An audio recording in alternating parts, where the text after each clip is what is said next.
Bonjour à tous et bienvenue dans Souvenirs d'écoliers. Chaque semaine, je reçois une personnalité qui se confie sur son enfance et sa scolarité. Et avec moi cette semaine, Philippine Lavray. Salut. Bonjour. Je suis trop contente d'être là. Alors, tu es autrice, compositrice, musicienne, au sens vraiment large du terme. Le grand public t'a découvert en 2016 dans The Voice. Depuis, tu as notamment été répétitrice pour Les Enfoirés pendant 7 ans. Et tu as intégré cette année la troupe En ton nom. C'était comment ? C'était très progressif, puisqu'en fait... 7 ans, oui, c'est progressif. c'est clair. Et ouais, je me suis vue un peu comme la petite stagiaire de l'ombre qui d'un coup prend un peu plus de place et d'importance dans la famille des Enfoirés. Et aussi, c'est les artistes tout autour, la bienveillance de la production, qui ont fait que progressivement, j'ai pris un peu plus de lumière au sein de la troupe. Et effectivement, cette année... C'était un honneur et presque je me sentais un peu illégitime, c'est peut-être pas le mot, mais j'avais un peu peur qu'on croie que je pique une place. Alors du coup, j'étais toute gênée, toute intimidée. Et en fait, voilà, évidemment, j'ai été très vite rassurée et ils ont su me faire beaucoup de... Ils te connaissaient déjà tous. Oui, finalement. Ils étaient trop contents pour moi. Tous les artistes attendaient aussi que je puisse venir avec eux. Donc quelque part, j'ai été bien entourée. Je suis trop contente. Et si tu es là aujourd'hui, c'est aussi pour nous parler de ton premier projet solo, avec notamment le single Libre à deux, qu'on va écouter dans un instant, et un premier EP qui s'appelle 8. C'est ça. Il y a 8 titres ? Il y a 8 titres, et c'était il y a 8 ans, mon déclic, on va dire, The Voice. C'était à quelques jours près, on est 8 ans tout pile, après le premier passage à The Voice, le jour de la sortie de l'EP, représente aussi ce cycle. C'est la boucle un peu de tout ce développement cette germe en moi qui d'un coup fleurit et donne 8, cette EP où il y a un peu de tout dedans. On peut chanter en soirée avec du Céline Dion, comme pleurer sur Parle-moi, ou faire une petite introspection avec Profil droit, ou Libre à deux. Et Libre à deux, justement. Ouais, Libre à deux, qui est pour moi la chanson d'amour ultime que j'avais envie d'écrire pour cette EP, parce qu'elle parle de tous les amoureux, pour tous les types d'amoureux, et j'avais envie qu'elle soit la tolérance en une chanson en fait, on fait ce qu'on veut, on aime qui on veut, et autant de personnes qu'on veut, voilà. Comme on veut, et de la manière qu'on veut, qu'on soit dans un couple tradit ou moins tradit, et ben, faut pas se sentir jugé ou quoi. On écoute tout de suite Libre à deux, justement. Voilà. Je me fous de ce que l'on en pense, faut-il encore mettre sous silence l'envie d'être libre? Nous laisse vivre. Je ne suis pas là que pour te plaire. Et si l'on pensait à l'envers, on peut être libre à deux et toujours se regarder dans les yeux. Je ne suis pas là que pour te plaire. Et si jamais nos cœurs se serrent, n'oublie pas qu'on est libre à deux. Je regarderai toujours dans tes yeux. Alors, c'était comment de bosser sur ce premier EP ? C'était très intense parce qu'on a décidé de faire cette EP un peu à la dernière minute. Du coup, on l'a tout fait en un mois. Alors, il y a quelques titres qui étaient déjà sortis, donc In the Stars, Tomber en amour. Et du coup, Libre à deux venait de sortir. Du coup, ça faisait un truc un peu intense. Donc, il y a aussi des choses que j'ai fait homemade parce que j'y tenais. Profil droit, je l'ai fait à la maison avec mon chat à côté. Je suis sûre que si on zoome, on doit entendre un ronronnement au loin de paupiettes. Ça peut être pas mal. C'est mignon. Et bon, voilà, Profil droit, j'avais envie de donner des choses très différentes. Donc, ça a été un bonheur de me dire enfin, je sors un CD.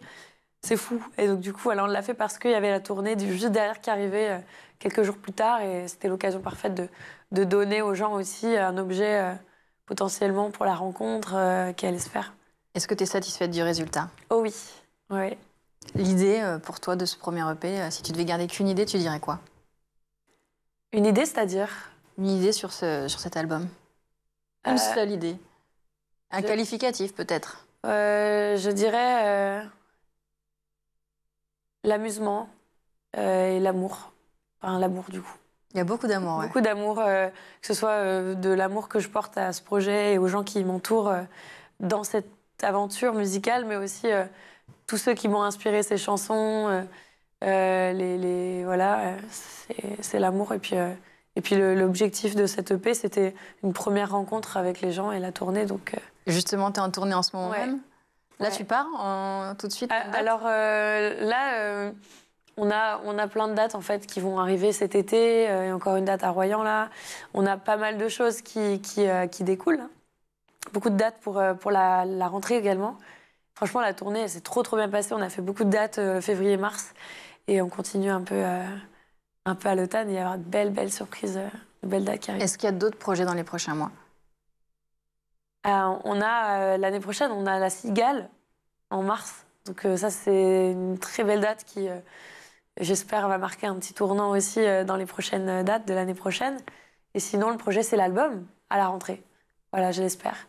Et À la l'album, rentrée de septembre. c'est ça, octobre, on va dire, fin d'année.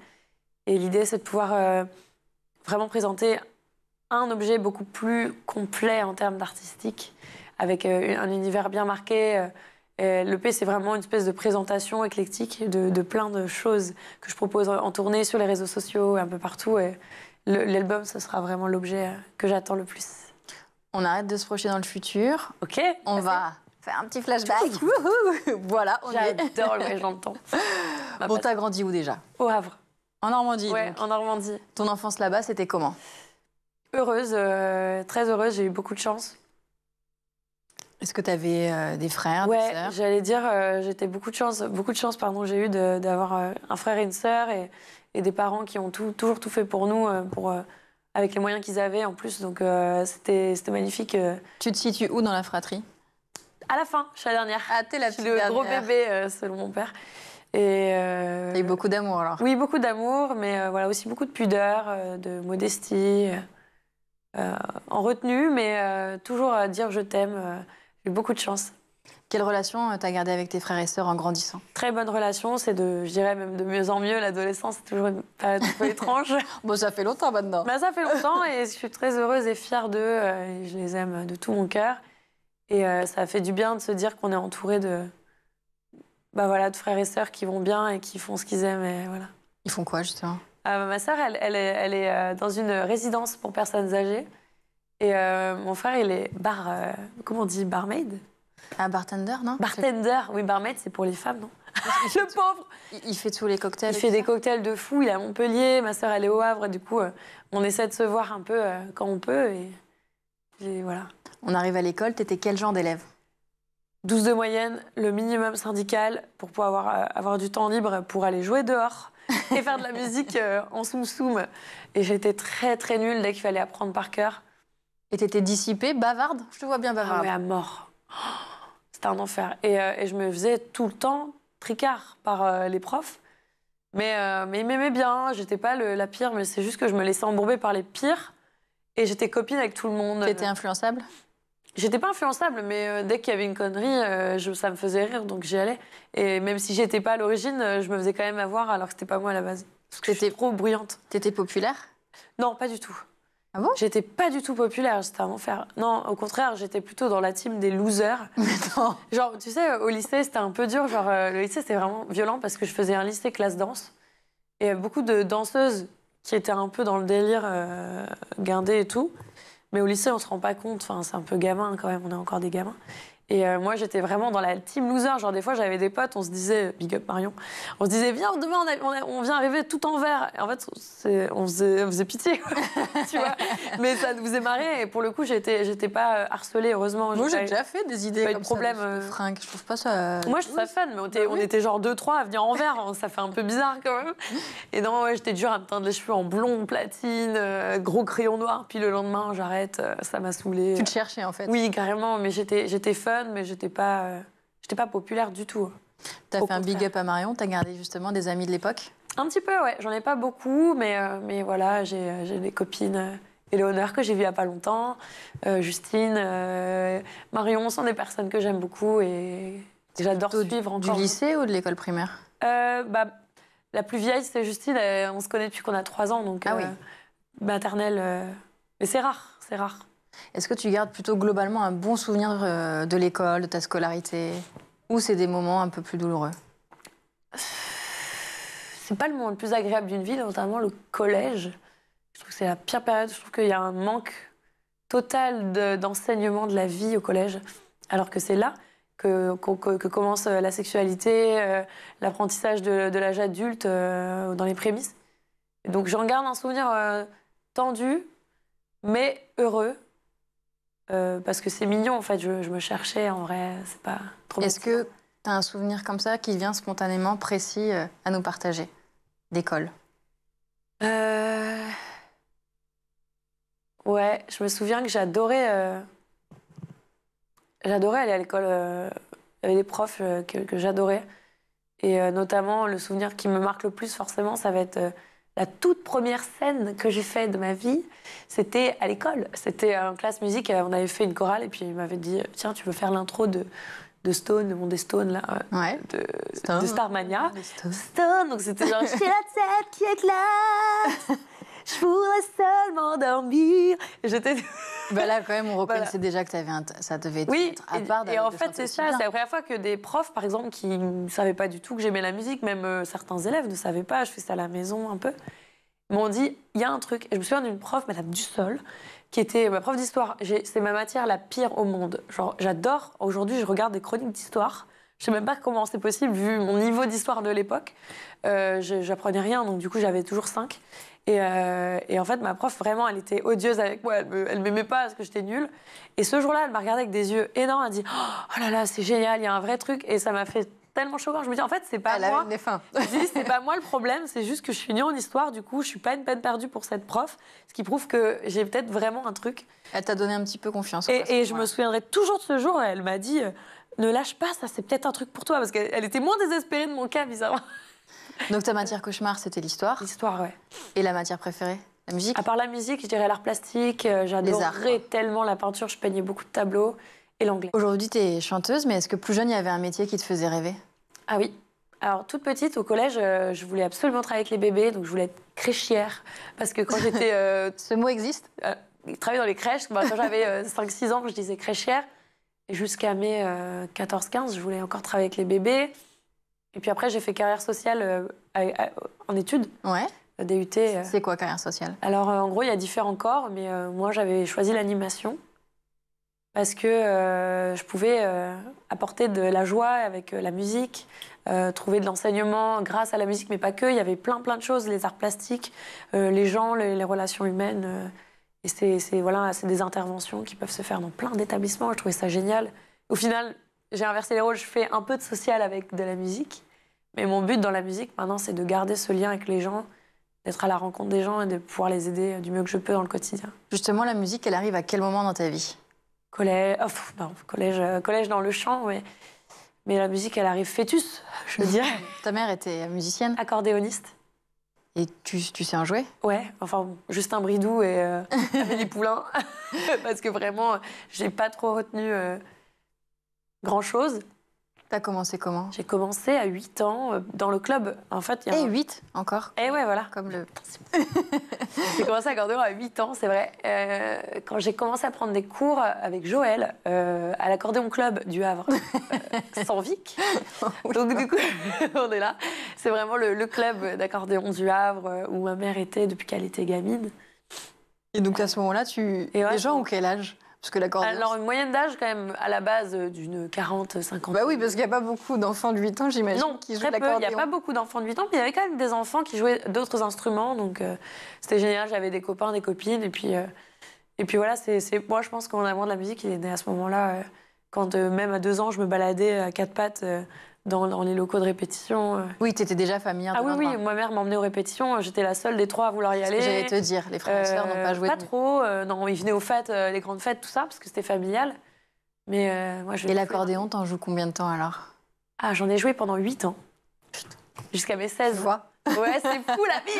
Tous ces 8. Tous ces 8 qui m'entourent. Ouais, j'en ai fait jusqu'à mes 16 ans parce que ça devenait un peu compliqué de suivre ma vie d'ado. 16 ans, on commence à sortir, on commence à vouloir... Puis je jouais de la guitare, je jouais du piano. Voilà, d'autres instruments sont arrivés par la suite. Voilà, en vrai, ça a été le piano en tout premier.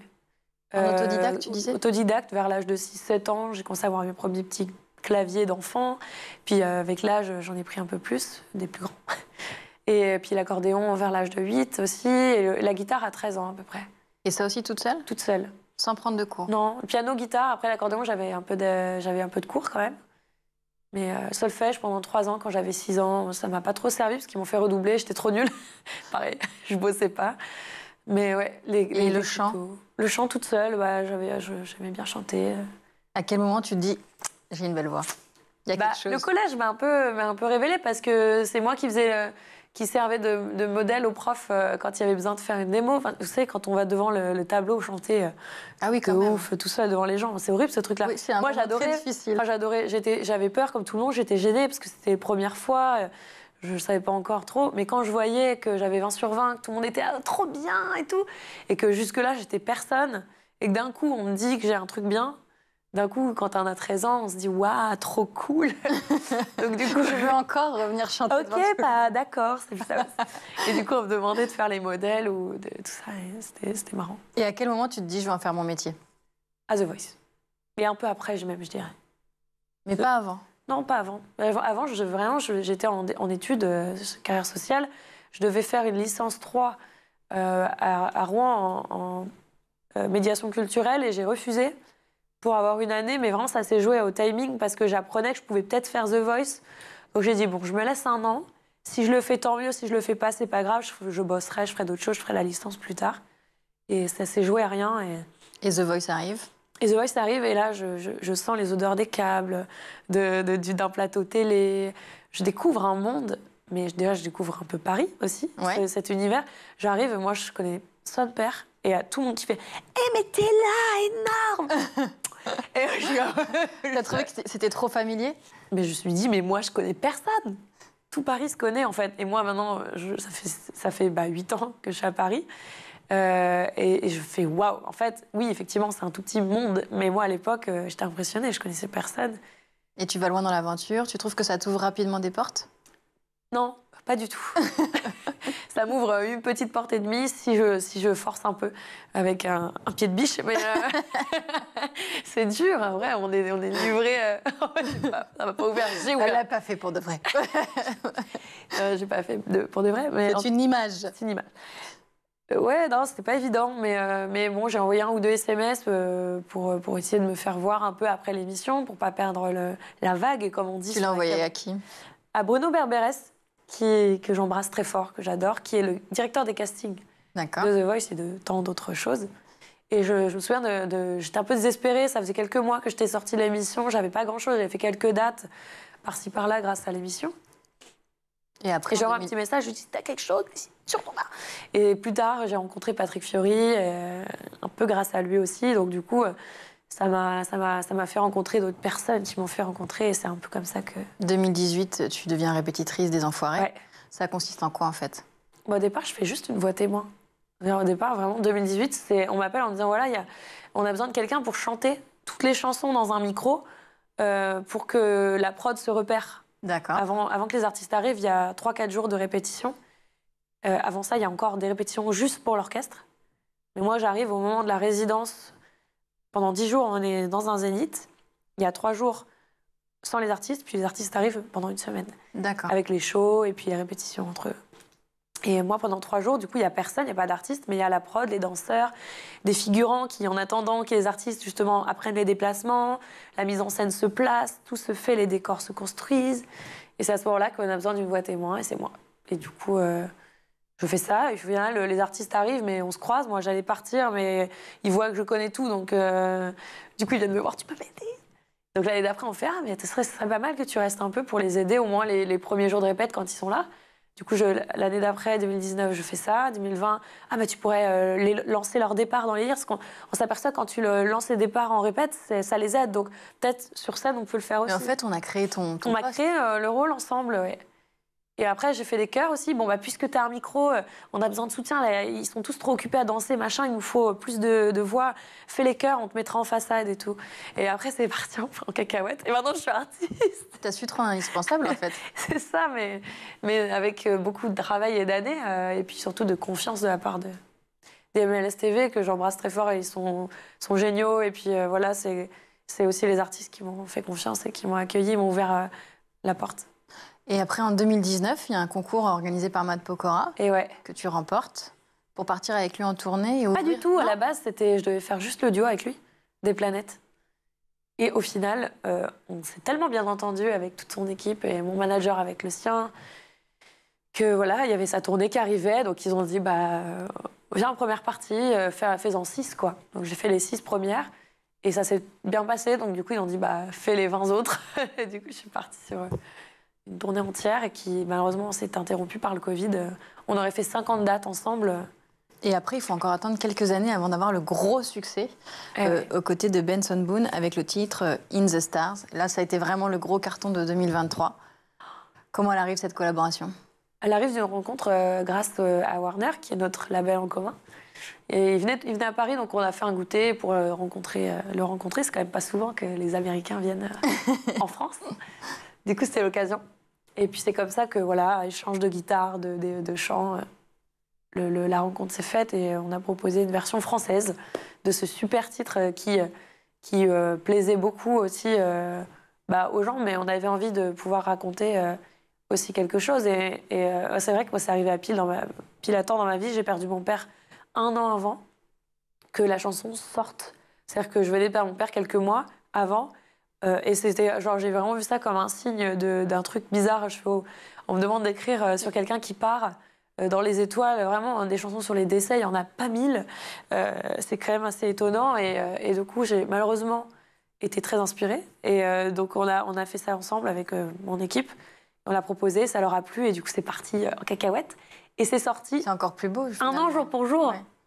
C'est fou, ça. Donc, un an jour pour jour après le décès de mon papa. Donc, du coup, j'étais trop contente pour ma famille de faire ce cadeau aussi, quoi. Ça a fait du bien à plein de gens aussi. De pouvoir faire un deuil en musique, c'est quand même beau. Si tu le veux bien, on va attaquer la toute dernière partie de l'émission, celle qui est vraiment consacrée à l'éducation. Pour toi, ça remonte un petit peu, mais comment tu juges l'école française ? Je la trouve un peu vieille, un peu en retard sur pas mal de choses. Moi, je trouve qu'il y a plein de choses, comme je disais un peu tout à l'heure, qui devraient arriver beaucoup plus tôt. Je me souviens d'un truc qui m'a beaucoup marqué en sociologie en DUT. La sociologie, c'est une matière compliquée parce qu'il y a beaucoup de par cœur au début. Il faut apprendre faut connaître des thèses et puis il faut connaître aussi les différents auteurs et tout ça, sociologues. Mais il y a des bases de sociologie qui pourraient même être de la philosophie au final, qui moi, je ne savais pas que je pouvais encore apprendre et grandir dans mes préjugés à 21 ans. Je me disais à 21 ans, je sais à peu près où j'en suis. Enfin, on croit. Oui. À ce moment-là, on n'a jamais été aussi vieux, donc on est persuadé qu'on est au top. Mais j'aurais aimé savoir des choses à 13 ans. J'aurais aimé que ce qu'on t'a enseigné à 21 ans, tu l'apprennes beaucoup plus tôt. C'était des choses de base sur les réflexes de comment interagissent les gens entre eux. Sur de l'humain, en fait. Sur de l'humain, en fait, des cours sur l'humain. C'est-à-dire qu'on n'apprend pas les émotions, on n'apprend pas comment on en arrive à la délinquance, on n'apprend pas comment on arrive à fumer des clopes. Et en fait, tout ça, tu l'apprends en sociaux, par exemple. C'est quoi ce phénomène de vouloir fumer quand on est ado ? Et en fait, ça, je l'ai appris à 21 ans. Et je trouve ça dommage quand même de... C'est quoi le premier truc que tu changerais si on te donnait une baguette magique ? Ça serait ça, mettre des cours ça serait de changer 2-3 trucs, prioriser un peu plus l'éducation et de qu'est-ce qui va pas aujourd'hui et éduquer aussi les gens beaucoup plus aux activités manuelles, à la lecture, au sport d'une autre manière, quelque chose attiser beaucoup plus, apprendre à apprendre en fait. De manière différente. On apprend des choses, mais on n'apprend pas aux gens à être curieux, on n'apprend pas aux enfants à aller voir autre chose que leurs écrans. Malheureusement, moi j'ai la chance d'être à la limite de ça. Je suis dans les dernières générations. Je suis pas la Gen Z en fait, je suis juste avant. Donc j'ai de la chance, on va dire. Mais évidemment, je trouve que tout ça évolue. Je dis pas que c'était mieux avant. C'est très bien aussi qu'il y ait de la technologie. Il y a beaucoup de choses Justement, tu la vois comment l'école de demain ? Mais je la trouve prometteuse. Il faut se servir de tout ce qui nous est donné aujourd'hui, de la technologie, Internet, c'est incroyable. Tout ce qu'on peut faire avec les IA et tout ça aussi, il faut s'en servir, mais il faut faire attention à pas que ça dégénère, quoi. Et la musique, est-ce qu'elle doit avoir plus de place à l'école ? Oui, forcément. Après, je me mets à la place, je me souviens à l'école, de tous ces gens qui n'avaient pas forcément d'affect pour les cours de musique. Faut proposer, je pense, quelque chose de complet et d'instructif. par exemple, étudier les textes qui plaisent aux jeunes aussi, par exemple. Ça, je trouve que c'est fait de plus en plus et je trouve ça génial. C'est positif de s'intéresser un peu plus à la nouvelle génération. En fait, on est focus sur presque l'éducation reste la même pendant 10 ans, mais on est dans une société qui évolue beaucoup plus vite qu'avant. On ne peut pas se permettre d'avoir le même programme pendant 5 ans ou 10 ans. Il faut s'adapter et tout. Et ça, je trouve ça cool que certains profs, je sais qu'il y a des profs super passionnés qui prennent des textes de rap pour les faire lire Je trouve ça trop bien. Ça, tu l'avais pas, toi, encore, non, à ton époque. Ok. On avait « Oh, sole mio !» truc de vieux et tout. C'était bien, hein, mais... C'est pour nos grands-parents, quoi. Bon, c'est déjà la fin de l'émission. Merci. Merci d'avoir partagé tous ces souvenirs avec nous. Et moi, je vous retrouve la semaine prochaine pour un nouveau numéro de Souvenirs d'écoliers.